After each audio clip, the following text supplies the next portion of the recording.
Pierre Ducrot comme tous les lundis dans l'after et comme tous les lundis après 23h, les drôles de dames sont avec nous. Fred Hermel, Philippe Auclair, Simone Rovera avec son avis tranché sur la Roma qui se prépare et David Lorto pour l'Allemagne, le Bayern évidemment. Pendant cette semaine, on sera concentré sur les quarts de finale retour de Ligue des Champions, même s'il n'y a pas un suspense de dingue, on sait jamais quand même.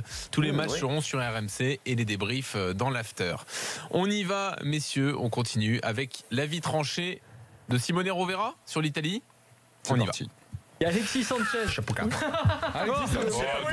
Il est à Arsenal. Il n'est pas au Real Madrid, monsieur.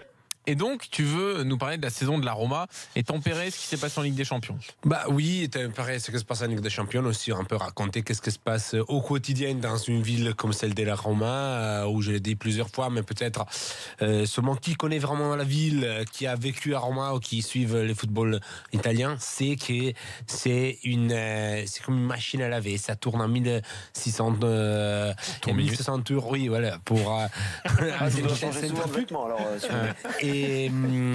Et c'est compliqué, c'est-à-dire il y a plein de machines.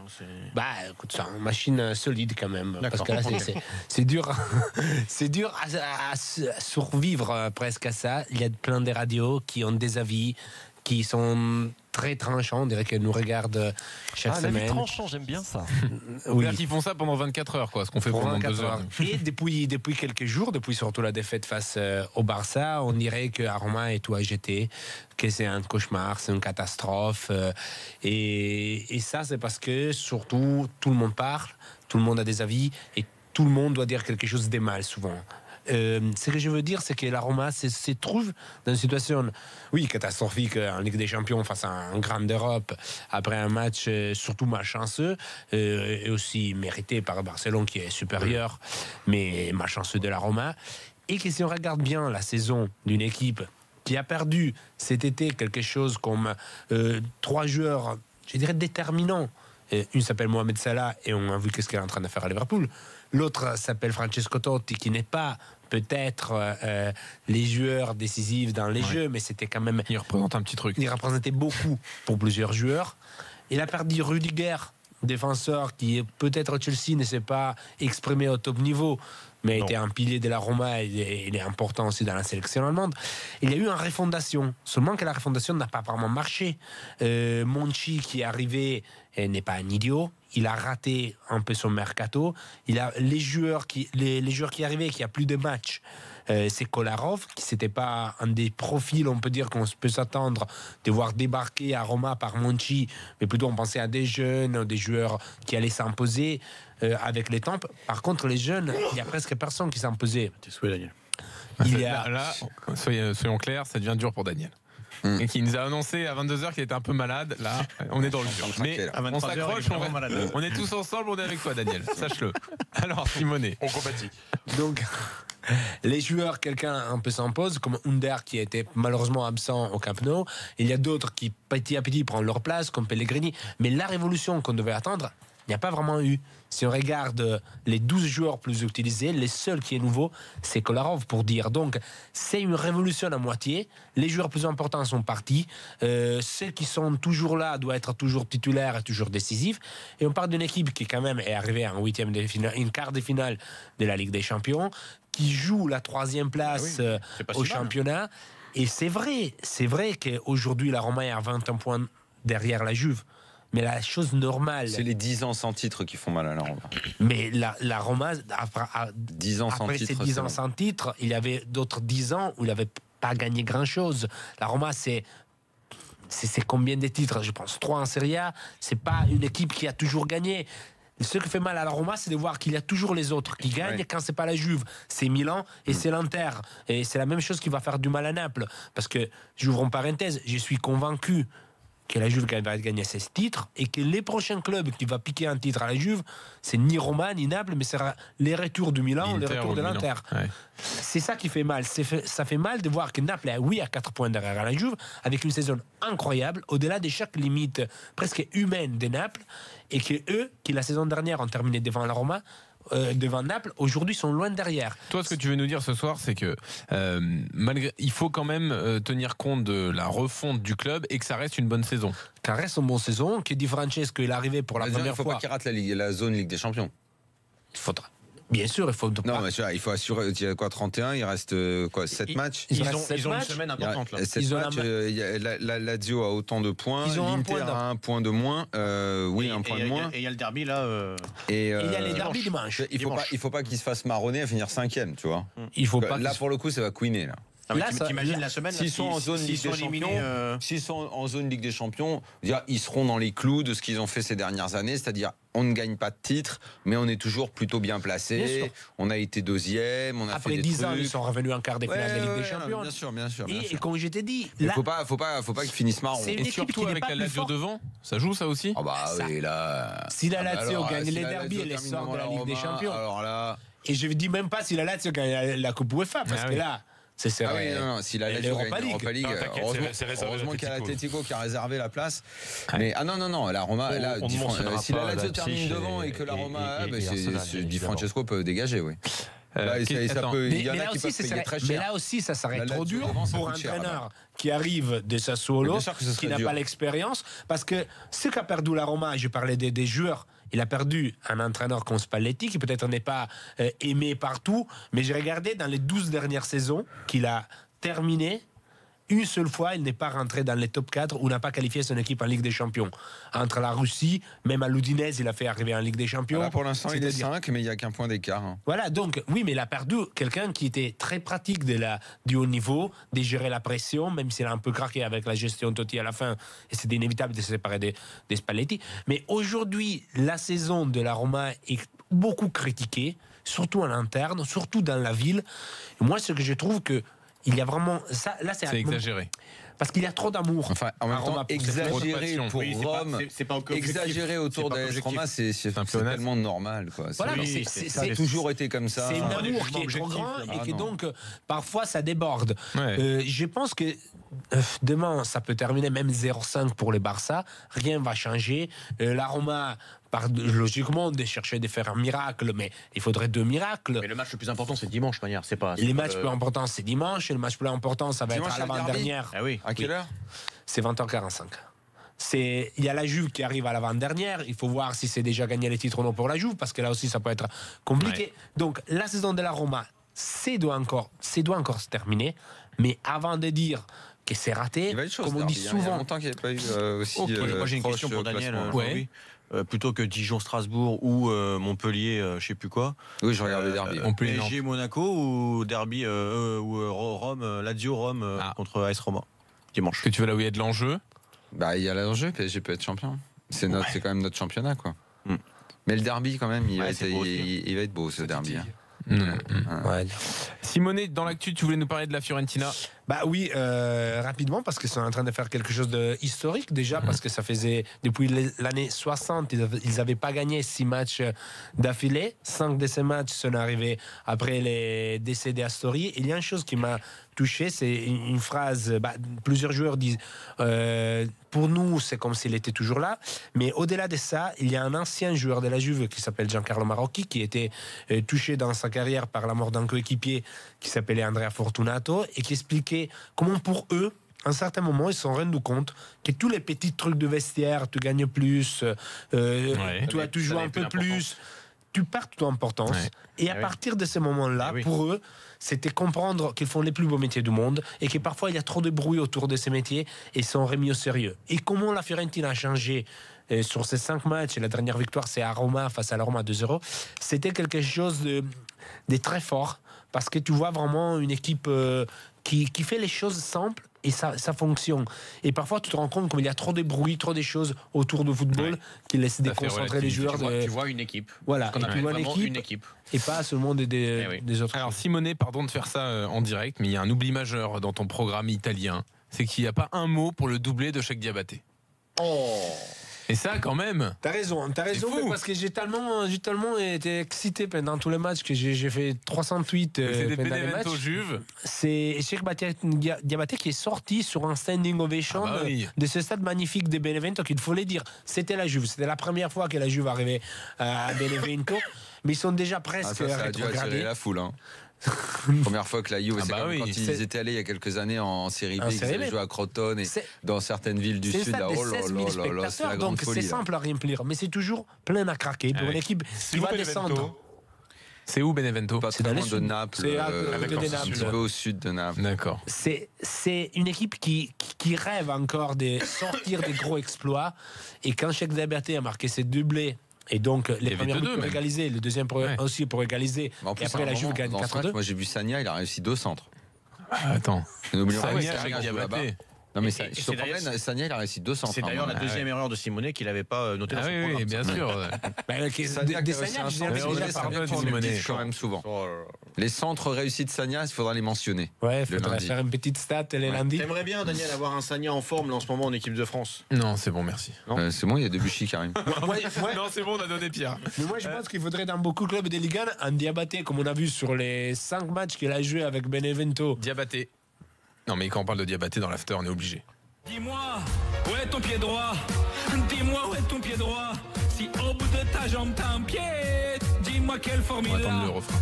Oh sacré pied droit, est-ce qu'il serait pas carré des fois? Non parce qu'on comprend pas mon gars, où la balle va. Hey, où t'es Cheikh Diabaté? Où t'es Cheikh Diabaté? Où t'es Cheikh Diabaté, magnifique. Julien Cazard, je salue, on résume parfois les tubes, voilà. Magnifique. Génial. Voilà Simonet, pourquoi il fallait absolument parler de Cheikh Diabaté ce soir. C'était obligatoire. On enchaîne avec l'Espagne. Messieurs, jingle Fred Hermel. Elle est la meilleure Liga du monde, la Liga Espagnola. Alors Fred, tu es sorti de Bernabéu après ce derby entre le Real et l'Atlético en te disant « Je tiens le meilleur gardien du monde ». Oui, un jour je serai un vieux con qui après 2 heures de Bordeaux racontera un petit peu quand on est vieux puis qu'on raconte toujours les mêmes histoires quoi. Et je pense que je raconterai aux petits jeunes débutants là qui écouteront le vieux journaliste raconter ces histoires que j'ai vu jouer un type qui s'appelle Jan Oblak. Pardon de te couper Fred en plein avis tranché, mais je pense que tu auras plein d'autres histoires à raconter avant quand même. Non mais il y aura cette histoire là parce qu'il y a un an j'ai vu le plus bel arrêt de ma vie quand même, le triple arrêt à bout portant de Jan Oblak contre le Bayer Leverkusen. Ah oui. David s'en souviendra, mais j'avais jamais vu ça. Certes. C'était extraordinaire. Et on s'est dit, tiens, à ce moment-là, on s'était rendu compte qu'Oblak était capable de faire des exploits. Sauf que depuis, c'est devenu normal pour lui de faire des exploits. Je l'ai vu jeudi dernier au Wanda Metropolitano faire encore un arrêt extraordinaire contre le Sporting du Portugal.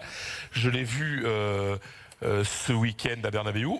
Au cours d'un très bon derby, malgré un contexte un peu particulier, c'est-à-dire 2 équipes qui savaient très bien, c'était le Real et l'Atlético qui ne gagneraient pas la Liga et qui en plus sont très bien partis en Ligue des Champions, qui ont des matchs importants de Ligue des Champions et de Ligue Europa pour les Colchoneros cette semaine.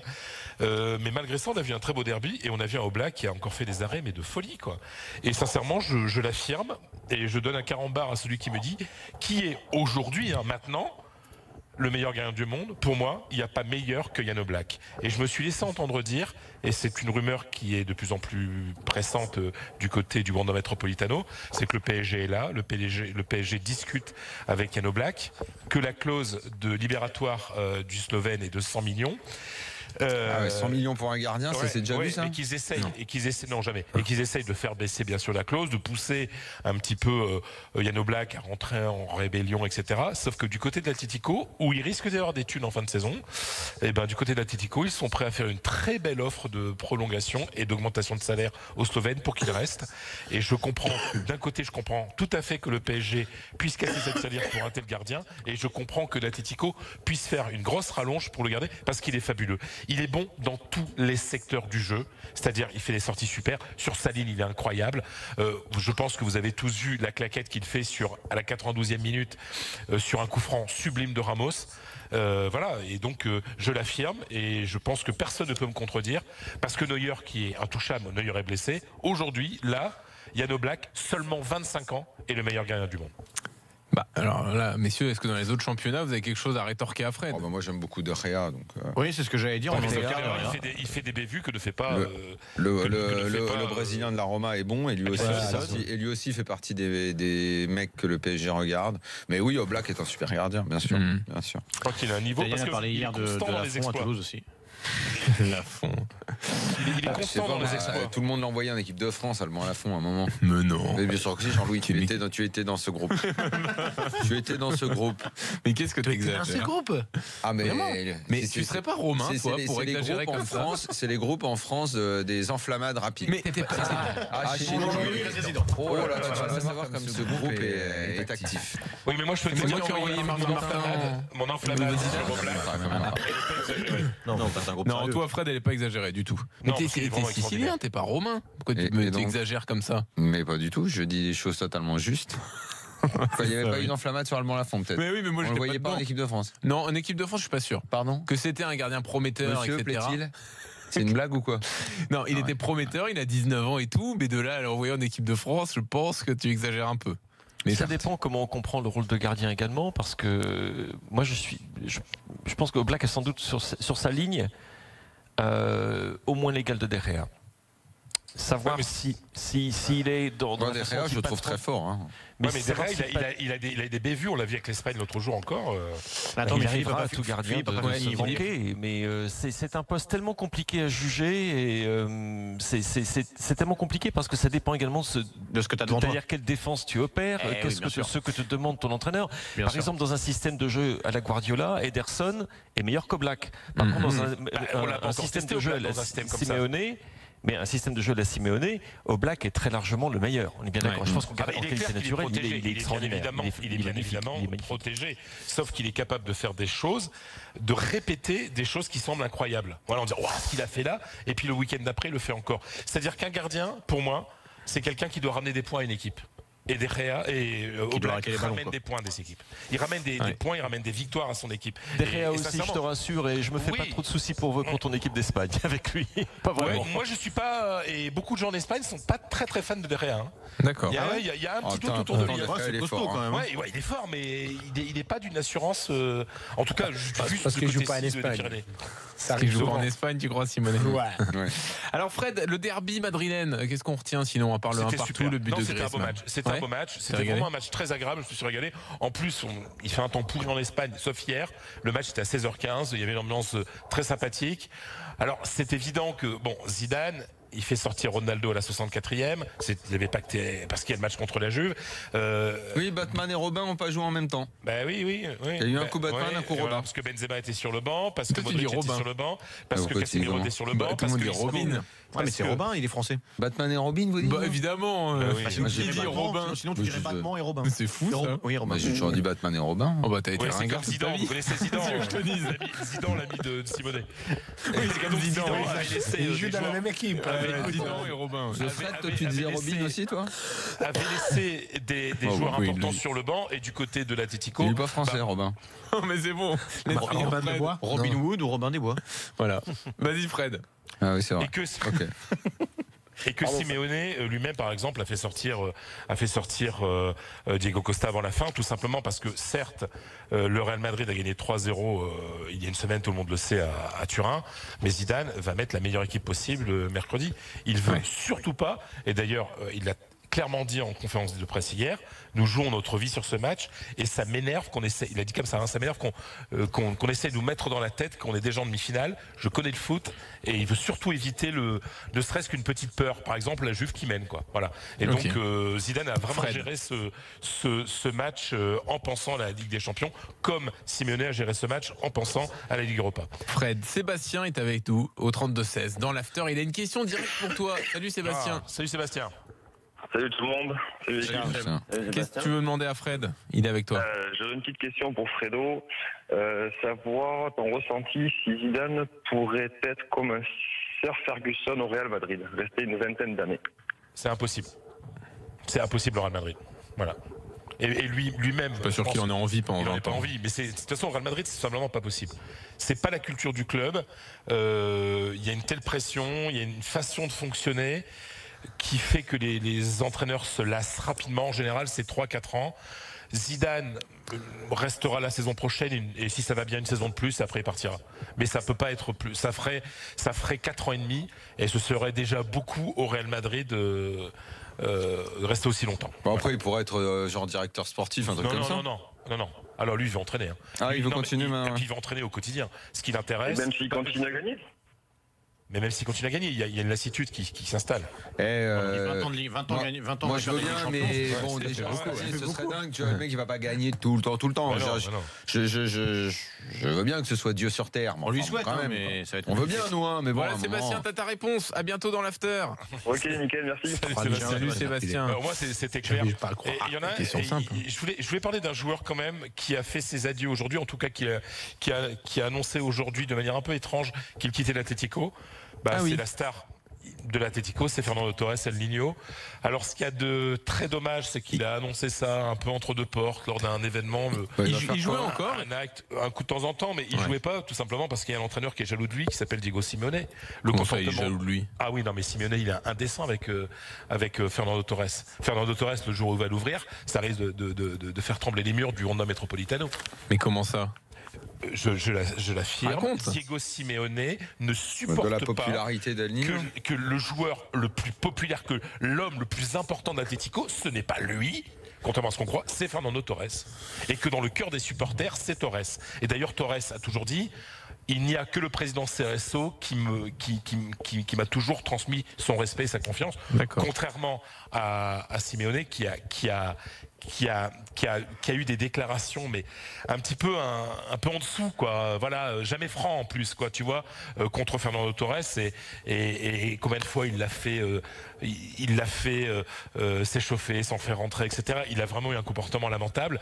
Et aujourd'hui, Fernando Torres, ce qui est dommage, c'est qu'il a fait ça dans un acte publicitaire comme ça, alors que ça méritait une belle conférence de presse, de gala au Wanda Metropolitano. Voilà, c'est un mythe de l'Atlético qui était revenu, qui a rendu beaucoup service, notamment même encore cette saison qui va partir et qui devrait aller en Chine pour faire 1 ou 2 ans.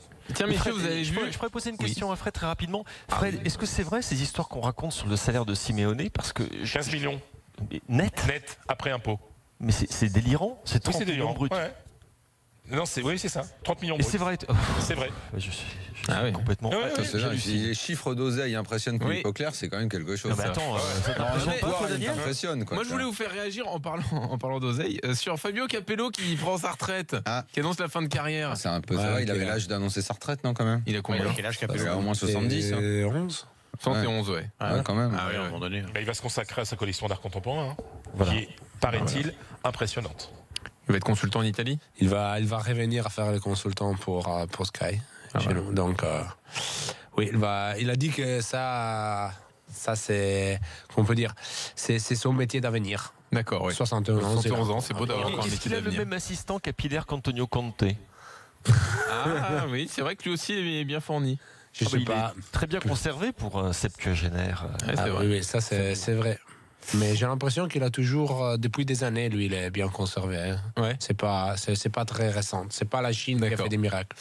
L'Allemagne, messieurs. Dans une seconde, on arrive avec l'avis tranché de David Lorto. Et surtout, David va nous parler de Leipzig quand même, de la défaite de ce soir. Avec en plus des blessés. Tu vas tout nous dire dans quelques secondes. À tout de suite dans l'after.